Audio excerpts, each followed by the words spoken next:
తిరుపతి వచ్చేసాము. తిరుపతి వచ్చేసిన తర్వాత మేమైతే ఫస్ట్ స్వయంభూ శ్రీ వరసిద్ధి వినాయక స్వామి దేవస్థానానికి అయితే వెళ్ళిపోతున్నాము, కాణిపాకం.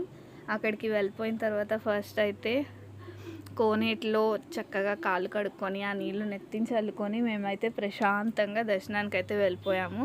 దర్శనం బాగా జరిగింది. కాకపోతే కొంచెం ఎండగా ఉండేసరికి మా అందరి మొక్కలు చూడండి ఎలా వాడిపోయినాయో. అది కంప్లీట్ అయిపోయిన తర్వాత కాణిపాకం నుంచి డైరెక్ట్ అరుణాచలం అయితే వెళ్ళిపోయాం. దానికి మధ్యలో ఒక 2-3 బస్సెస్ అయితే చేంజ్ అవ్వాల్సి వచ్చింది. అరుణాచలం లాస్ట్ ఇయర్ మేము వెళ్ళినప్పుడు అన్నీ చూసాం, కానీ మోక్ష మార్గం వెళ్ళలేకపోయాం. ఈసారి కూడా అన్నీ చూసాము. మోక్ష మార్గం కుదురుతుందా లేదా అని టెన్షన్ పడ్డాం. బట్ మోక్ష మార్గంలో అయితే మేమైతే చూడగలిగాము. మోక్ష మార్గంలో నుంచి నేను వస్తానా రానా అని కూడా భయపడ్డాను. బట్ కానీ బాగానే వచ్చేసాను నేను. మా ఇంట్లో వాళ్ళు కూడా అంతే వచ్చారు. మేమైతే చాలా హ్యాపీ మోక్ష మార్గంలో వచ్చినందుకు.